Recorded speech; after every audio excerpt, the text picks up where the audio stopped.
In this episode of Hot Hardware's 2.5 Geeks, we're going to have powerful Alder Lake laptops strapped with RTX 3080 Ti, don't you know? And we're going to be talking about a little bit of GeForce RTX 3050 on the desktop. Next.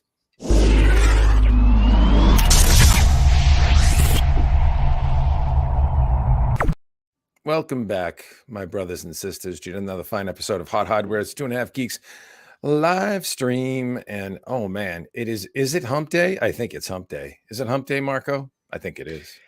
Considering how badly we got humped today, it's probably hump day. Because right now I am out of sorts.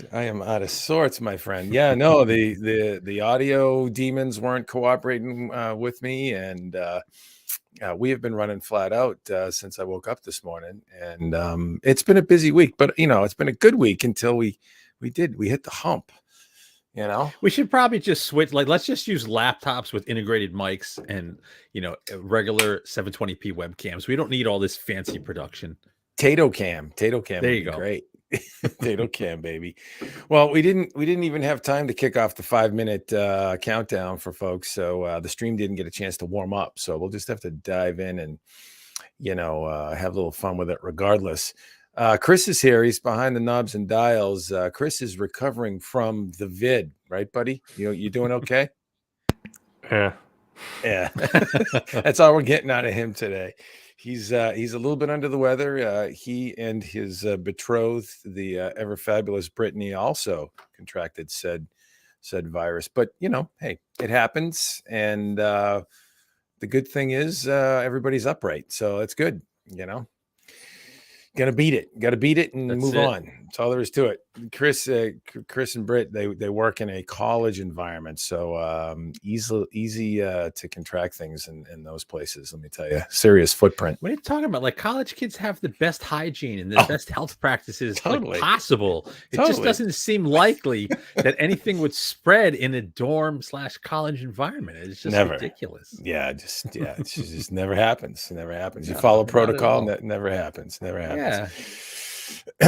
Well, at any rate, we'll stop talking about that kind of stuff. How's your week going so far? I know we got a couple of interesting products to talk about. What's on the horizon for you? Are you going to check out now on me because we burnt up so much energy on you? No, I still didn't finish the Radeon 6400 Pro. It's I literally just have the text to put into the CMS. So hopefully tomorrow we'll have that.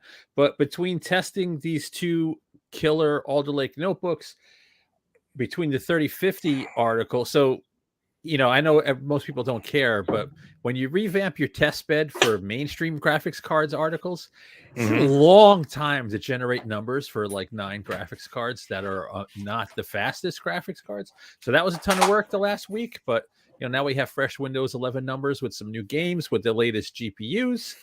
But yeah, that's that. I have I'm sure I have other stuff I'm forgetting, but I'm old. It's enough to chew on for a while, I would suppose, huh? Yeah, exactly.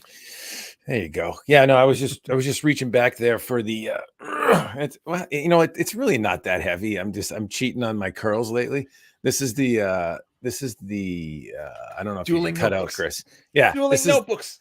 This is the Alienware X17R. Oh, thank you, Chris.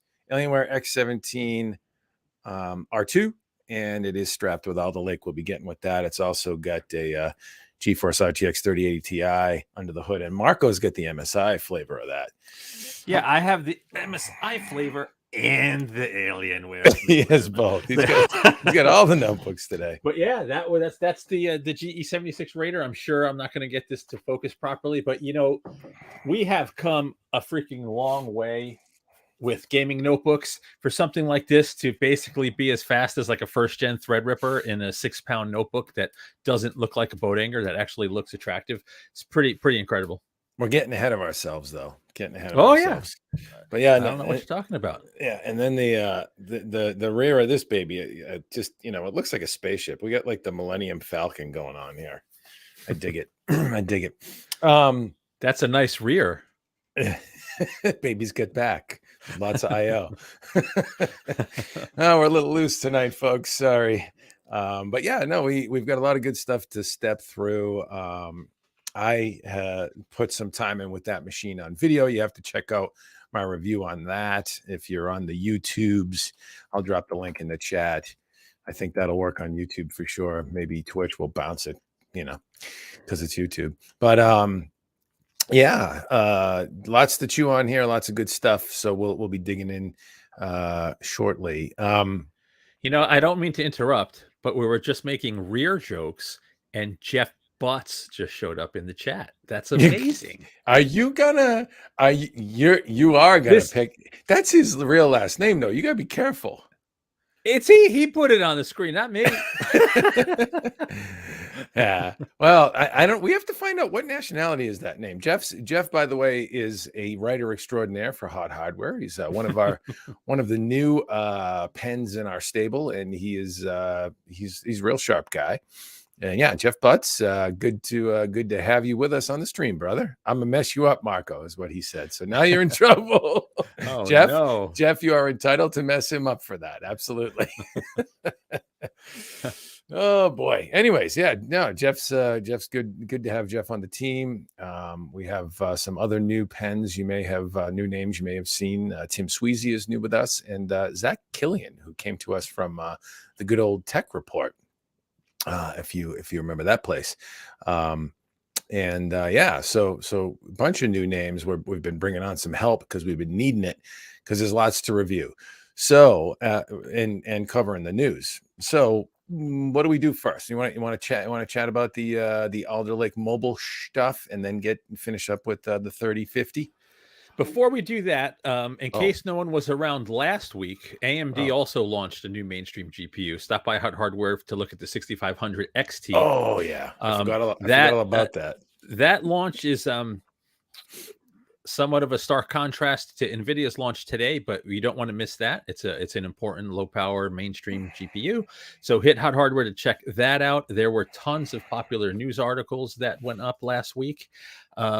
And I believe we also covered God of War last week, and Zach did some really cool testing with that game. If you remember a few months back, lots of the PlayStation gamers were in a little bit of an uproar because that was supposed to be an exclusive PlayStation title, and it has since come to the PC. But that's a cool article too, so hit the site and check that out also.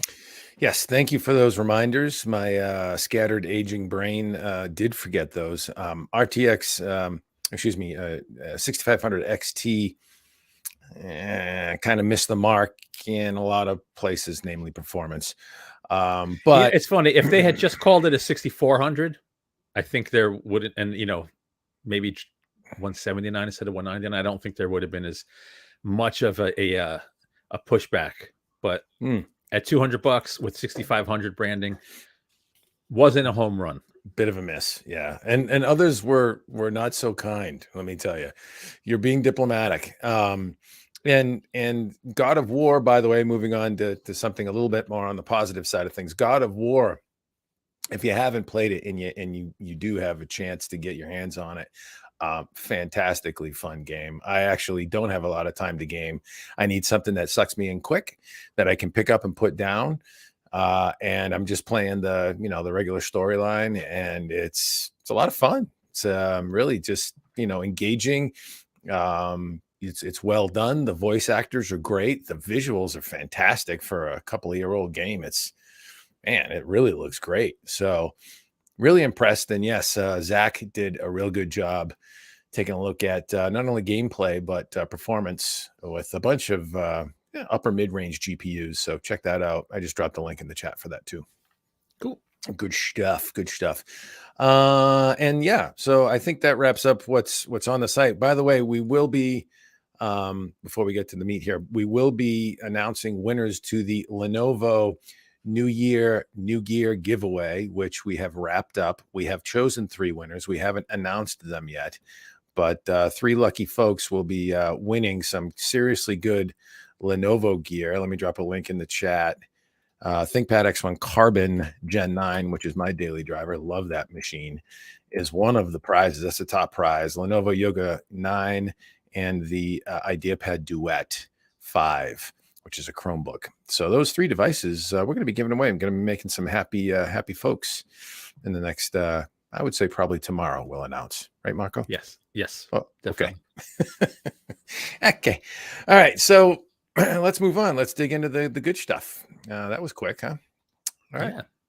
All right. So let's start with your article because you set up the platform for this, which is the Intel Alder Lake-H 12th Gen Core Series mobile platform that underpins everything we've been working on the laptop side of the house this week, and we'll be getting to the desktop shortly.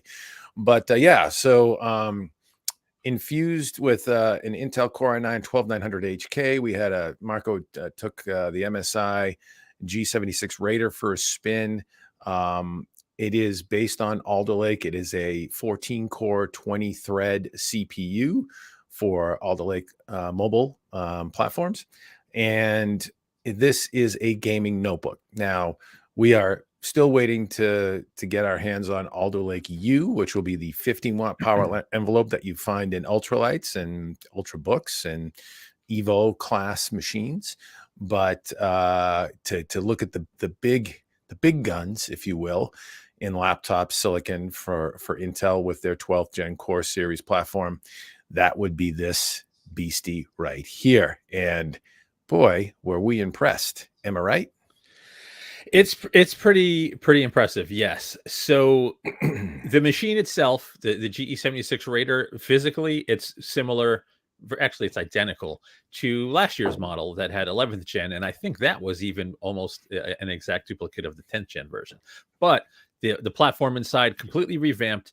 The particular configuration that I got to look at has the Core i9 12900K, as you mentioned, GeForce RTX 3080 Ti graphics, 32 gigs of DDR5 4800 RAM, and dual NVMe SSDs. They were not in RAID. It was just two independent drives, one as an OS, one as a data volume. And then you have all of the goodness that comes with the platform, Thunderbolt 4, the latest USB, et cetera, killer wired multi-gigabit Ethernet plus killer wireless Ethernet as well, Wi-Fi 6. So literally the latest platform tech, latest CPU tech, most powerful mobile GPU. So what does that do when you run benchmarks on a machine like this? Even in this, this is a representative of what will be shipped at retail. This configuration will be sold by MSI. But this was technically pre-release. This wasn't off a store shelf. So it's probably still some tweaking and tuning to be done, but the performance was stellar. So we were lucky enough to look at two of these machines. And what we found is, the GPU in the MSI machine boosted a little higher than the Alienware. The Alienware CPU maybe had a little more thermal headroom, so it had a slight edge, but both of them tops of the charts across the board. And that really strong single thread performance we saw with desktop Alder Lake played out again here. Fastest single thread performance of any notebook platform we've tested. And because of all those cores, fastest multi-thread performance as well. It literally beat everything in every test across the board. The MSI and Alienware machines just, kind of traded places for first and second. And that translates to, with the GPU this powerful, literally the best gaming performance we've seen in a notebook as well, right? So best single thread, best multi-thread, best gaming performance. Because it's the latest platform, you have tons of bandwidth on the SSDs. Wait till you see what the Alienware machine did with its SSD setup. Yeah, performance was killer. But I know what you're going to ask after that. Go ahead, Dave. I'm talking too much though. What do you think of the initial platform look? You're muted, brother. Oh boy, it's one of those days for me. Yeah. I don't know what I was thinking of asking. What you think I was going to ask, but battery life. Oh yeah, well we'll get to battery life. We'll get to that. That's an interesting question because these machines, it's a little tough to gauge that because these are decked out beasties. You can't really assess the battery life in this class of machine. It's not made for battery life. It's made for all out performance. But yeah, if you look at that, you noted multi-thread performance, and there's a couple of nuances here that are interesting.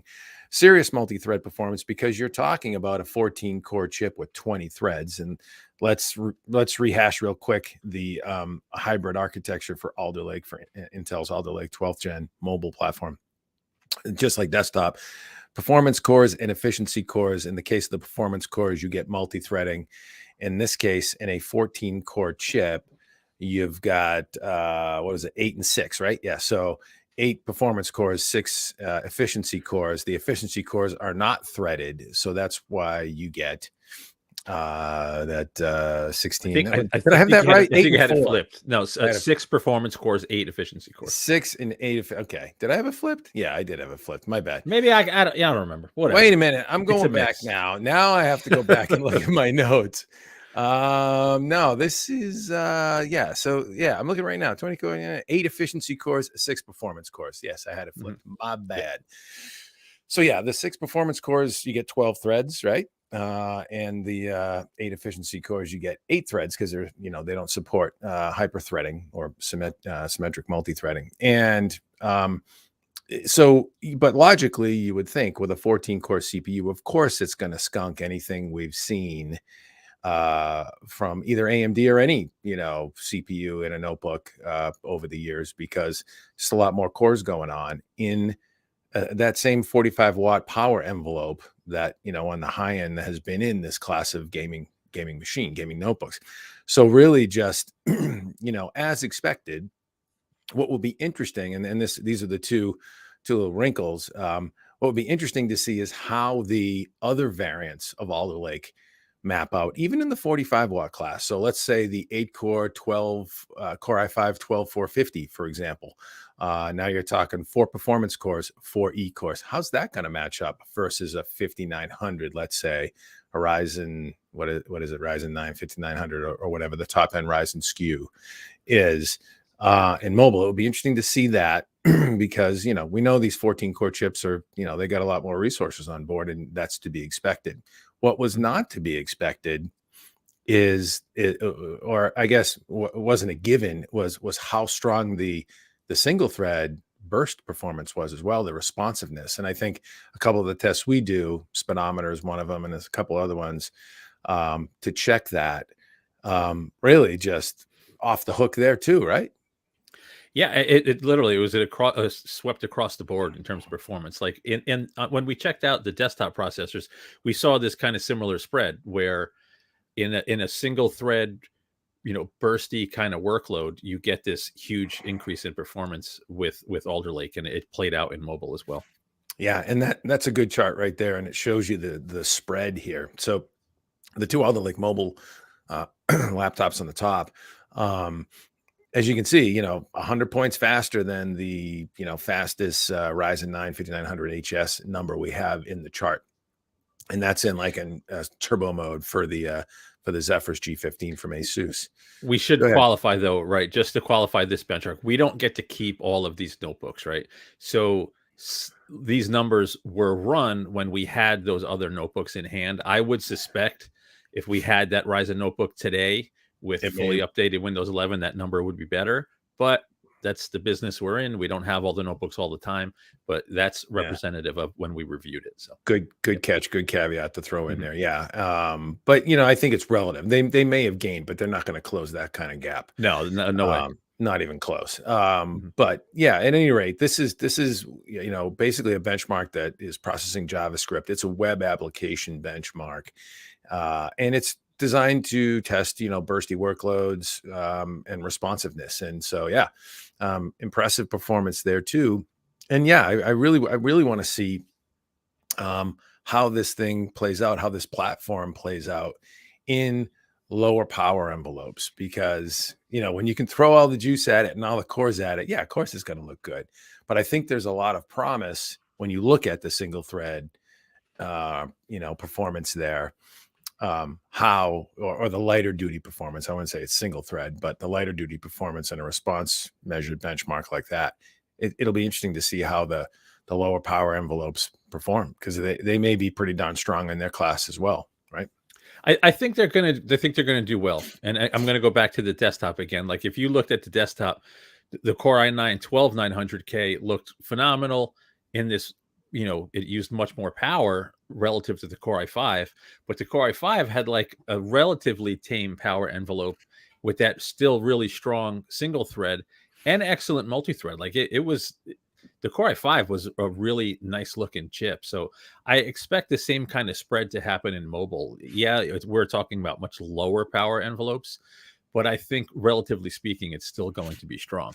It's Yeah. the architecture and the platform updates. You put it all together, and you just have a really nice, fast, responsive system.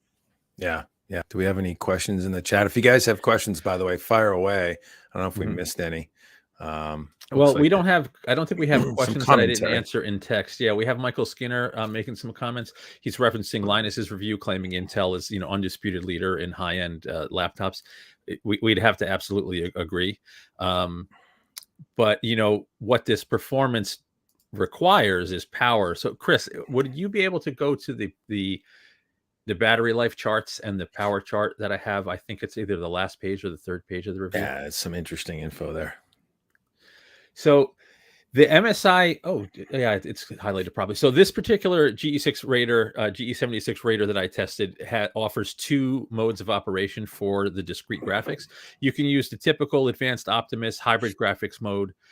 It does have a MUX in here where it will switch between integrated graphics or the NVIDIA GPU.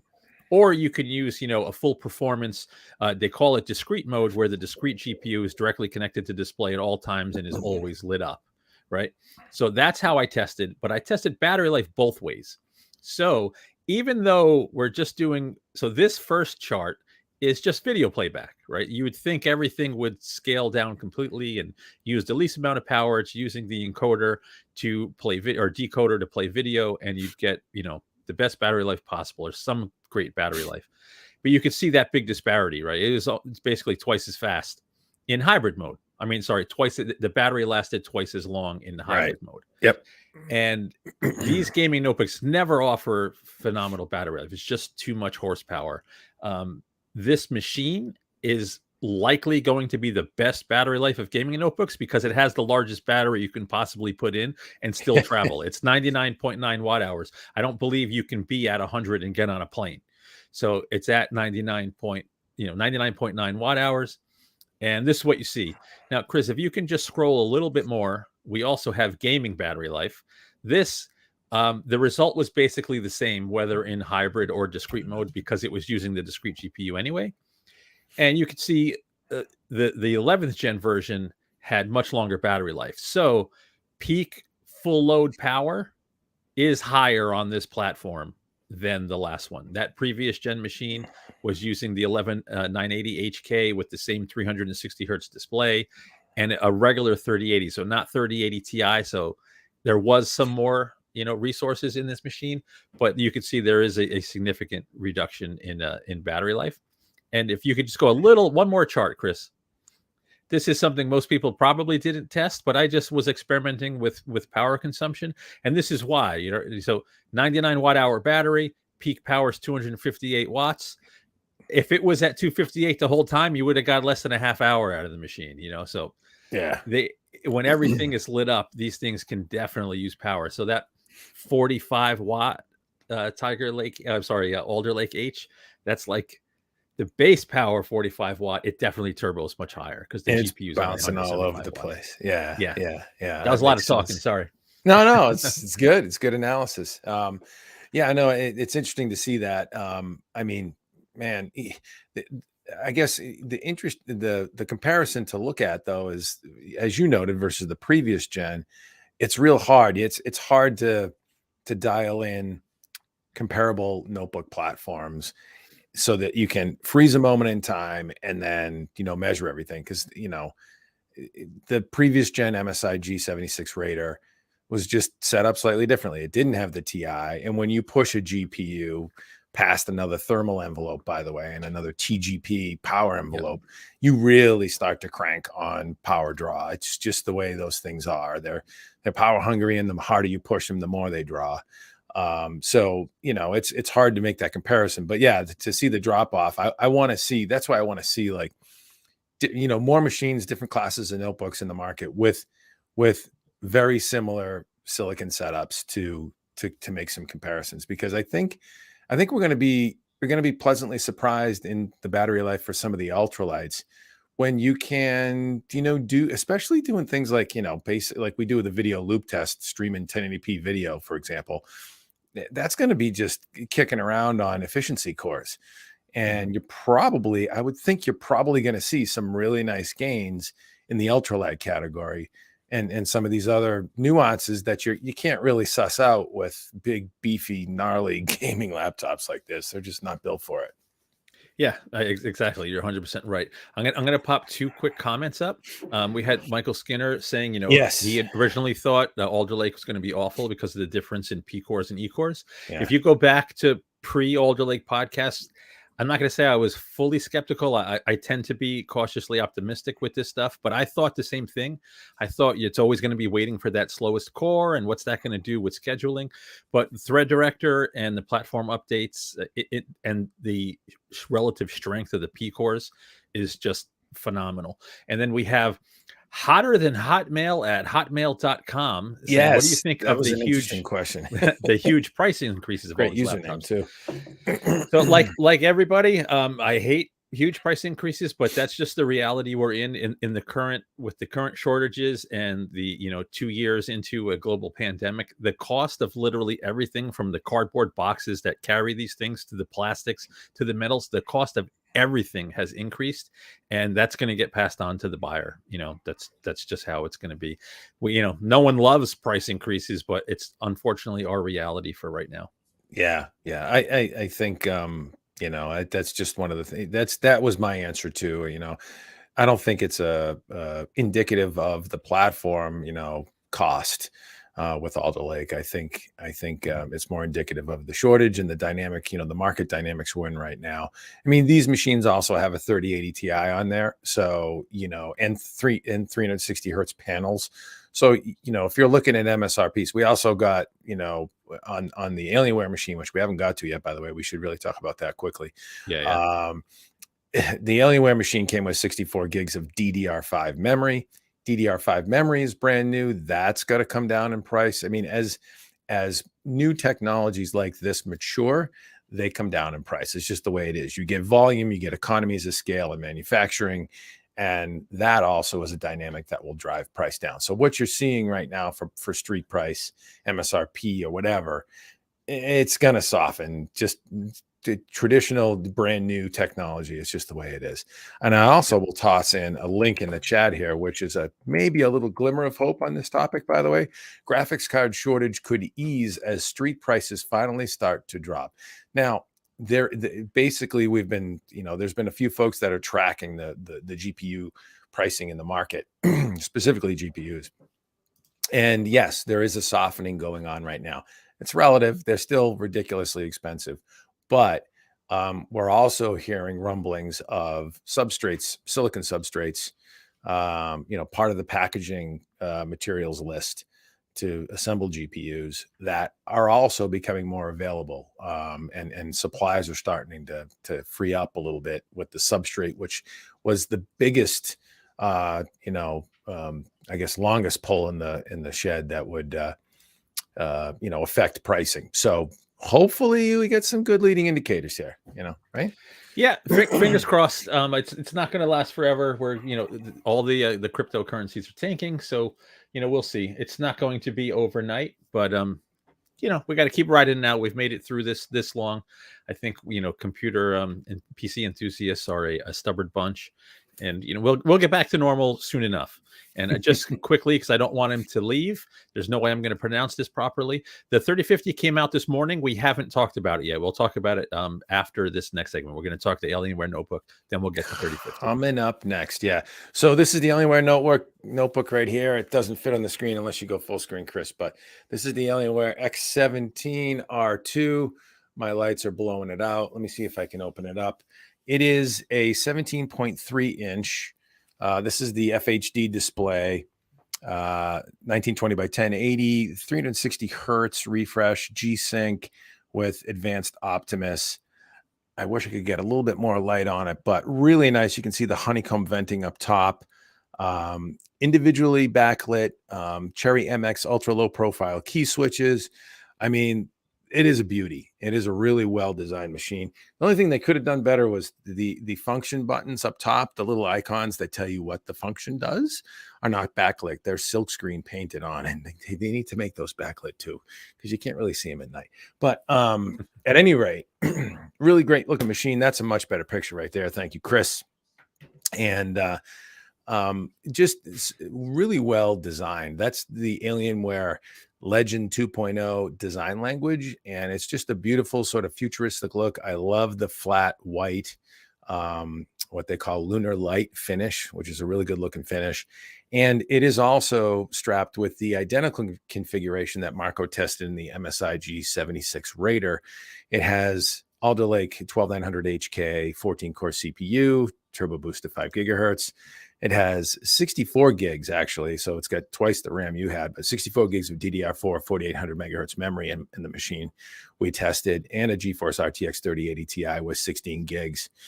And so I wrote 155 watt TGP, which is the current wattage, but I think they're going to scale that up to 175. So I think they're going to push the GPU a little bit harder.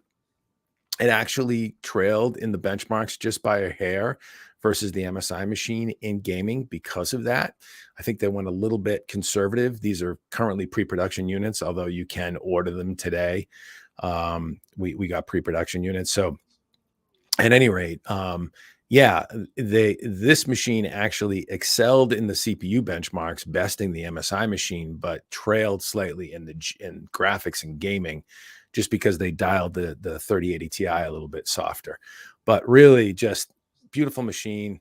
Battery life, not as good as the MSI G76 Raider that pushes that 99.9 watt hour battery. This has an 87 watt hour battery under the hood. So it didn't hang nearly as long, missing 12 watt hour, sort of capacity.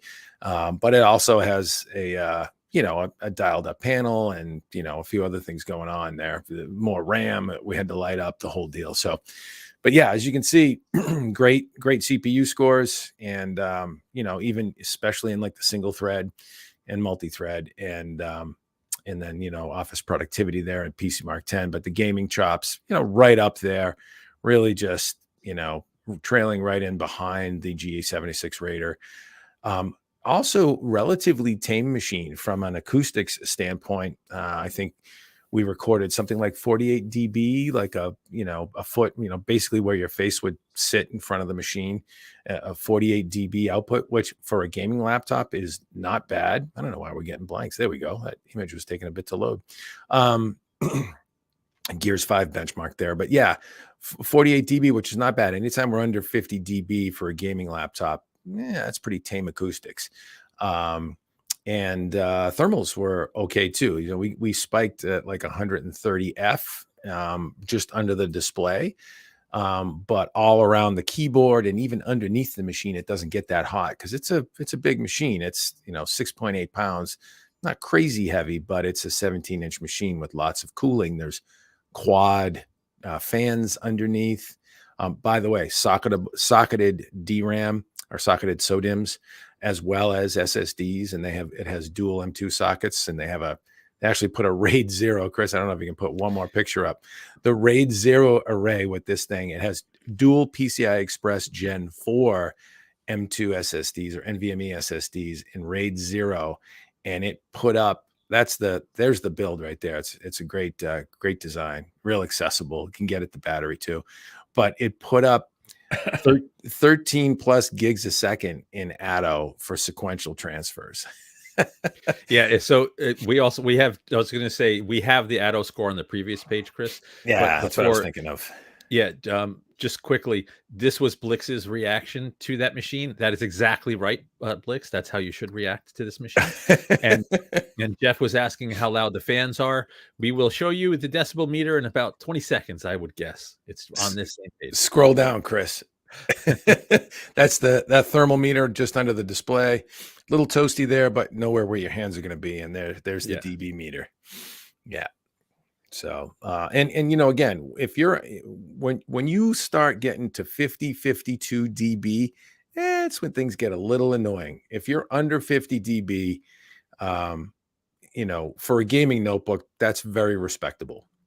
Underload. It's loud. It's But loud, but it's not kill, like not blow your ears out loud. yeah, Especially if the pitch isn't bad. yeah. And what gaming notebook do you know doesn't crank it up? I mean, you have Right. to. You gotta cool down the GPU mainly. But Chris, I don't know if you can find that auto score. I haven't seen rated PCI Express Gen 4 performance, but it's basically 2x, at least in reads, 2x the maximum 7 gigs a second we're getting these days from SSDs. It's pretty darn close. There you go, right there. 13 gigs a second at the top end. You know, as you get into the fatter transfers, those sequentials get to stretch their legs a little bit more, and that's when you get that performance. But 9 gigs or just around 10 gigs a second on writes, you're not going to be hurting for bandwidth, storage bandwidth in this machine. And if you're doing things like content creation, video production, that kind of stuff, this thing will chew right through it. Certainly with Alder Lake, as well as this killer storage subsystem, if you configure it that way. Which, by the way, this machine retails for $4,800 as we tested it, so it's not cheap. Yeah, but it's funny. I love seeing those huge numbers in the storage. But yeah. looking, I know it's pre-production hardware, so it's likely to change with retail. But with every test, you're lighting up both SSDs. With every test, there's 4 fans to power. And it has all of the lighting, all around the machine. Whereas like the MSI machine, it's 2 fans, only 1 SSD was lighting up. There's no lighting in the lid. There's like all this little stuff, and those couple of watts here and there, you add it up over the duration of use. And, Dell put in a lot of engineering into this machine, and it offers amazing performance, but you got to power all that stuff. So you get what you get. It's just interesting to see that. Yeah. You did deactivate the lighting when you ran the battery test, right? Don't kill me like that. I did. Oh, on the Alienware machine, yes. Yeah, yeah. We typically shut off bling lighting for battery tests, because if you're trying to get past battery life, I actually ran the battery test like 3 times on it, because I'm like, it's got to have more wrong. I'm like, maybe it's got to be cycled a few more times, and that's what it got. I think the best result I got was 49 minutes, but it wasn't at 115 lux. Like, it was a little lower. So 49 in the video test or the gaming test? No, the gaming test. The gaming test where well, I mean, and you're lighting, you are lighting up 64 gigs of RAM. You are lighting up a pair of SSDs, not just one, that you had in the MSI machine. So things are different. But yeah, and it's also got an 87 watt hour battery, so 12 less watt hours on the battery. So it all sort of adds up to softer battery performance. But I don't know anybody that buys this class of machine and expects to be able to, do anything but maybe web surf for more than an hour or whatever. Yeah, like I think most of the time you're plugged in, right? It's either sitting on a desk or you're going somewhere where you're going to have an outlet. And we test these things at their maximum performance level. With a GeForce in there, you can turn on battery boost and GeForce Experience, limit your frame rates to say 40 or 30, and get way longer battery life. Right. Mm-hmm. This is just how it performs without any of those artificial limitations on performance. You can put it into low power mode, lower your screen brightness, kill the lighting, drop battery boost. I'm sorry. Yeah, I think that's what it's called on the GeForce. Put it to 30 frames per second, drop the refresh rate on the panel, and battery life's going to be way longer. This is like worst case scenario with that PC Mark gaming test. Yeah, flat out. Yeah. We had a question from Michael Skinner. I don't know if this makes sense or not for you. You might be talking about desktop cards will be coming up next, right? I'm not sure. Was there more questions before? Yeah, I didn't see it. I think so. Yeah, I think he's talking about these machines. If he's talking about 3050, the TDP is lower than the 16. It was lower power than the 1660, so nothing to worry about on the 3050. Do I think the high TDPs will hurt these notebooks? No. I mean, I think most hardcore gamers, they know that a gaming notebook is not going to last a long time untethered if you're gaming. It's like just accepted with this class of machine. Yeah, and the thing to remember is there's also, and we really haven't touched on it, but we'll just touch on it real quick, is NVIDIA did launch the TI, a pair of TIs for gaming laptops. That's a RTX 3080 Ti as well as the RTX 3070 Ti. So you do have lower power options. Honestly, a 3080 Ti and a gaming laptop with a 1080p display, I don't know. Like, are you reaching a point of diminishing returns? Because you're certainly scaling up cost. You know, I struggled with that question, but with 360 hertz panels, the experience was so good. Like the machines just feel so buttery, and all the animations are perfect. And it's not pushing 360 frames per second in the games we tested, but like you basically have zero visual anomalies at the fastest the GPU can run with the lowest latency. You don't have to worry about VSync. Like it's kind of a great scenario. So maybe like a 1440p panel at 300 hertz is the sweet spot, but this is a pretty great experience. So yeah, when you're clocking in at 150 frames per second on a 360 hertz display with G-Sync, things are like it looks awesome. Yeah, it looks great. It's perfect. So that's good stuff for sure. And then, you can even add, of course, ray tracing and all that good stuff too. So really good stuff. Sitting here talking right now with you, I should have covered the 3080 Ti separately, perhaps. But we got the launch was for Alder Lake. You have a few days to pull this stuff off. Yeah. You get. Yeah. Well, I mean, they announced the 3080 Ti back at CES, right? Yeah. Mm-hmm. Do I have that right? Yeah. So we did talk about it back then. And I'll have to see if I can find that. I'll drop the link in the chat as well. But folks can kind of wrap your head around it real quick. It's faster, it's bigger. I mean, does it have more memory? I know it's 16 gigs of memory in the 3080 Ti. I'm trying to remember if the 3080 mobile it's just more cores than the 3080 mobile. More cores and higher power target. Yeah. Okay, cool. So there you go. Hey, NVIDIA is still bringing it. I mean, honestly, impressive stuff, certainly in the mobile space as well. And fastest GPU out there for a gaming laptop. If you want all you can get, then that's the chip, man.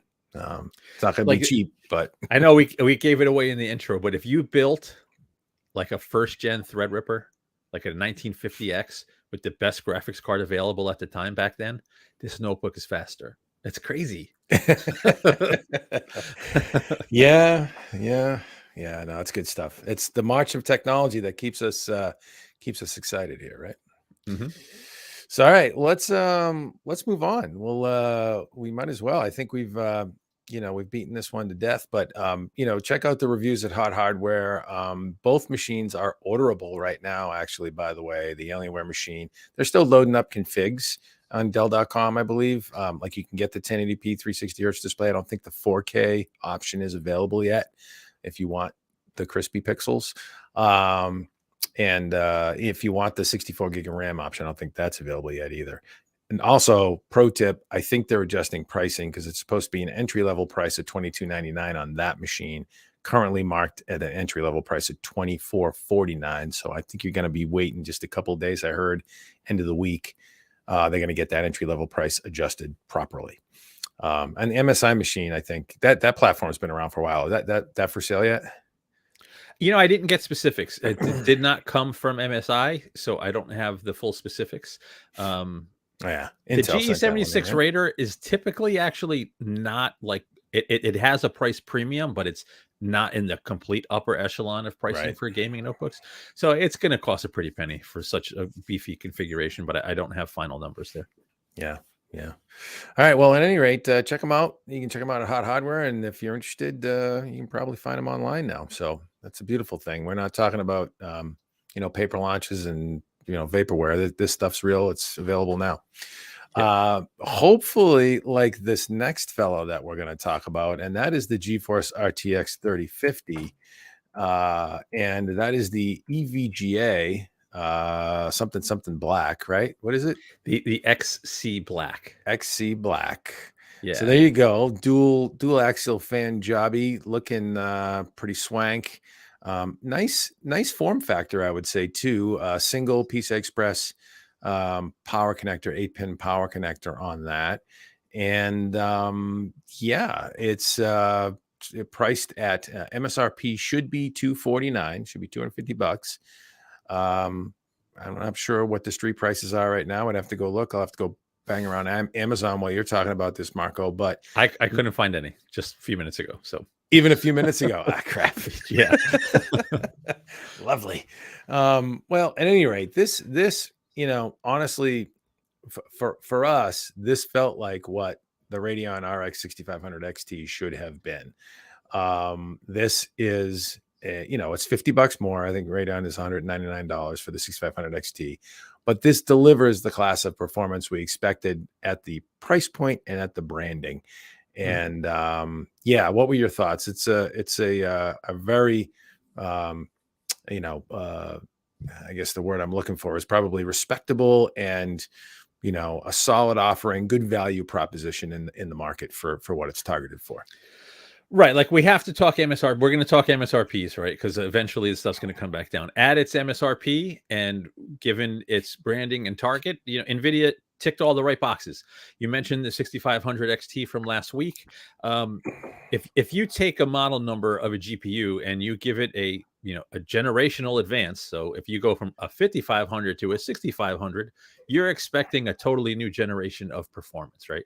The 6500 XT, maybe in a couple of tests, it was a big leap over 5500, but most of the time it's not. So it wasn't really quite that generational leap that you expect from a new generation of product. The RTX 3050 versus the 1650, which came out, it's 2019 now, I believe, is a monumental leap. It's, in some tests it was twice as fast.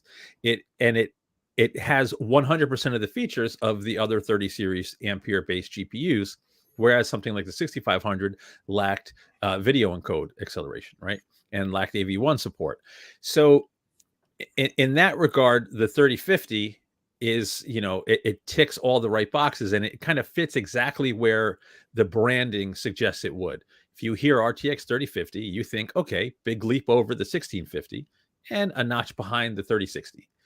And that's exactly what you see if you come look at our numbers, right? The 3050 was clearly faster than the 1650, competes with the 1660 Ti, sometimes wins, sometimes loses, but you have all the feature support of Ampere with, ray tracing, the RT cores, the tensor cores. You have the latest NV encoding engine on board. It is an 8 gig card as well. So it probably, I'm not going to test crypto mining and help that whole situation, but it's probably a little more attractive to miners because it has that 8 gigs. But what it's that not. 8 gigs, it's not good. But what that 8 gigs does, so this was another issue with 6500 XT, right? It offers ray tracing support, but 4 gigs is not enough for any of the ray trace games I tested. Like for this launch, I revamped the test bed, new games. I picked Guardians of the Galaxy because it's been semi-popular. Far Cry 6 came out. Okay. And the other game with RT, I think I tested, was it I forget. It was either F1 2021, but there was 3 games Metro Exodus, with maybe? DXR. Oh, look. No, it wasn't Metro Exodus. I think it might have just been Port Royale and the DXR ray tracing test. So you turn on ray tracing with 4 gigs, you get a warning, you don't have enough memory, performance will suffer, and you see those super short bars. Whereas with the 3050, yes, it's the lowest end Ampere, right? But ray tracing is usable. It worked. And performance is just a notch behind the 3060, where you would expect it to be. So overall, for a 1080p graphics card, it hits all the right boxes. And the 249 MSRP versus a 1650, it's a higher MSRP. But again, like these notebooks, literally every component is more expensive today to build these things. Literally every component. So this is just a fact of life right now. Of course, you can't buy them at MSRP, or at least I couldn't find any. But relative to the other cards, like this is probably, one of the more attractive 1080p GPUs for 1080p gaming you're going to find today, if you find them in stock. Yeah. And hopefully you'll find them in stock. One of the things I picked up on today was that there were a couple of folks that tested mining on these cards already. I want to say there was a YouTuber or two that did that. And the reports are that actually it is not a good mining card. at all. Mm-hmm. So that's good. So hopefully they'll lay off of that. But yeah, I mean, this is the kind of performance we expected, really from product. Interesting. I think that's probably the best graph right there. Gears 5 for the 6500 XT. See how close it is. That one game is probably it's very highly tuned to AMD. I mean, go to Far Cry 6 though, because that's like another. I don't want to say it's. This is not. I'm not going to say it's an AMD title, but AMD, was pimping Far Cry 6, and then you could see what happens here though. Yeah, they've always been close to Crytek. Yeah. Yeah. Well, this is not Crytek. This is the starts with a D. I forget the Duria engine. I think it is. Oh, yeah, Dunia. Yeah. That's it. And Chris, can you go to the ray tracing test a little lower? I think I turned on ray tracing. Yeah. So like, here's what happens. So even though, the 6500 performs well without ray tracing, you flip it on and it's, 7 frames per second because the 4 gigs just can't cut it. Whereas even at 1080p, the 3050 is nearly hitting 60 frames per second with ray tracing turned on. Yeah. It's playable. So, right. And Chris, I have a question from Michael Skinner that I want to try to answer. He is asking about TDP of the 3050 and efficiency versus AMD. So Chris will eventually pull up the power chart. It's on the next page. If you're talking, so peak power and efficiency are two different things, right? I measured peak power while testing the cards, and I probably didn't make the best choice of game. I changed this up when I redo the test bed. I tested power during Far Cry 6, and Far Cry 6 hits the CPU a little harder than some other games, so the scaling doesn't look quite as dramatic. I'll change that up in the future. But 3050 used it was a slightly more power than the 6500 XT, but it does so at higher performance. So it's higher peak power, but more efficient because it can do more work with that power. And it's lower idle power. So if you're talking like in a notebook, right, it may actually result in better battery life because most of the time they're idle unless you're gaming. Right.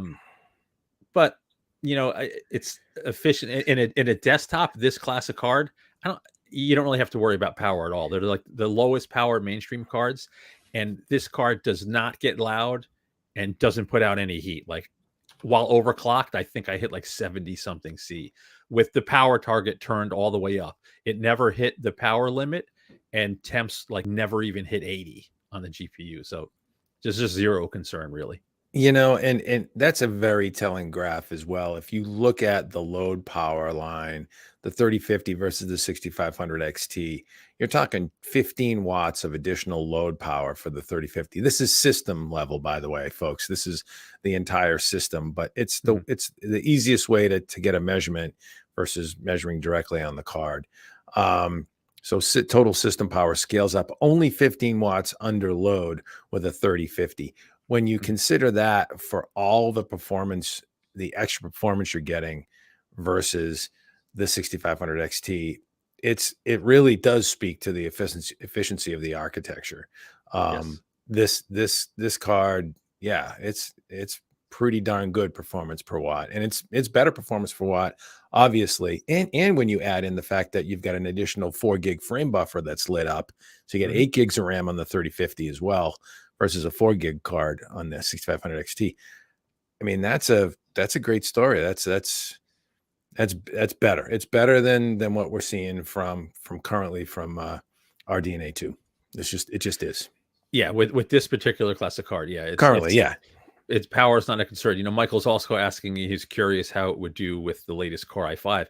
I think that's probably like one of the an ideal 1080p gaming setup. The Core i5 is going to be more than fast enough with its, all performance cores. I know on the desktop, I think there are some E cores on some of the i5s, but you have those P cores, which are, the best single cores for gaming. Most games scale typically pretty well on a 4 core. Maybe you're not going to get the best scaling with every new game, but it's going to be plenty for most games. And you're going to have no issue, at the intended resolution this graphics card is targeting. And not to beat a dead horse even again here on this one, but man, I'm thinking this through even more. You got a buy 4 link on the 6500 XT versus a buy 16 on the 3050. At So, PCI I, Express lanes. Oh yeah, how many links are on it? That's a good question. But now that you say it, maybe it's a by so 8. I hate to make excuses, right? But I tested 7 graphics cards and 2 notebooks, I think, in the last 6 days. So I don't remember verifying the PCI Express link on the 3050. So I It believe it's might. 16 because Yeah, it's GA106. It's the same GPU as a 3060, and that's a by 16. So pretty sure it's by 16, but I you'd didn't have to verify. verify. So I just have to couch it. But the point is, even if it was a by 8, let's say, I don't know. But the Mhm. point is, you got a by 4 link on the 6500 XT versus either a by 8 or a by 16. It's probably a by 16. The PCI Mhm. Express lanes eat power too. I mean, Yeah. that bar graph just kind of blows me away. And I Really also surprising. I did. It's not a great game. I shouldn't have used Far Cry 6. It Yeah. shows the scaling as you'd expect. I Yep. think the scaling would be a little more dramatic if I didn't use Far Cry 6, but it Mm. is what it is. Yeah. And Yeah. I should also mention. I know we're getting up to the end here. The card overclocks really well too. So the out of box boost clock is 1777 megahertz, and I hit almost 2.2 gigahertz.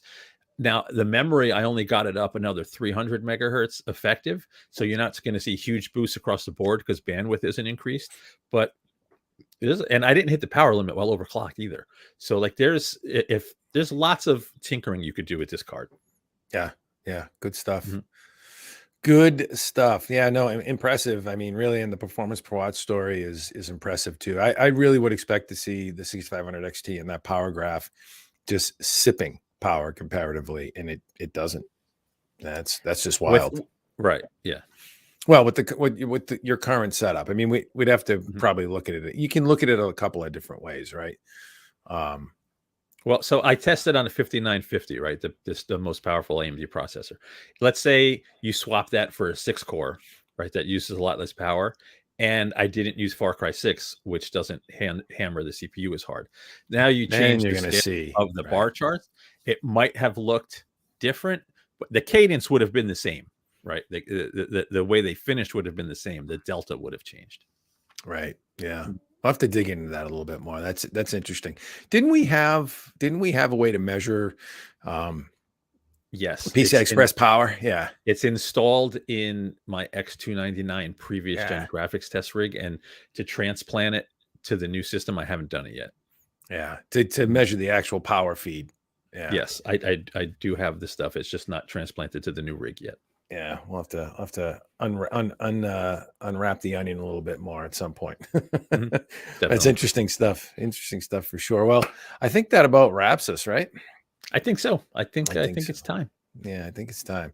So yeah, good stuff, Marco. As always, well done. Way to roll up your sleeves and dig in. I was glad I was able to actually make myself useful on the Alder Lake mobile launch. That was fun. And we got more coming. I mean, there's a ton of stuff. Stay tuned for the Radeon Pro stuff that you're working on. And Yes. Blix is sharing all kind. I don't know what that I is. know, I don't know. It makes me smile for some reason. Yeah, I know. It's cool. It's a little weird. I mean, hopefully, they didn't put something up that was inappropriate or whatever. I don't even know what that is. Copyright strike coming up. Yeah, exactly. Yeah. Well, at any rate, you can find us on the web at hothardware.com. That's where we live. YouTube.com/hothardwarevids, Twitter.com/hothardware. We're everywhere. Stay tuned. I believe it's 7 p.m. tonight. She may be pushing to 7:30. Val Rojas will be going live on Twitch. On HotHardwareTwitch, which is our Twitch channel. And she'll be gaming. She's been gaming Rust lately, but she's a lot of fun.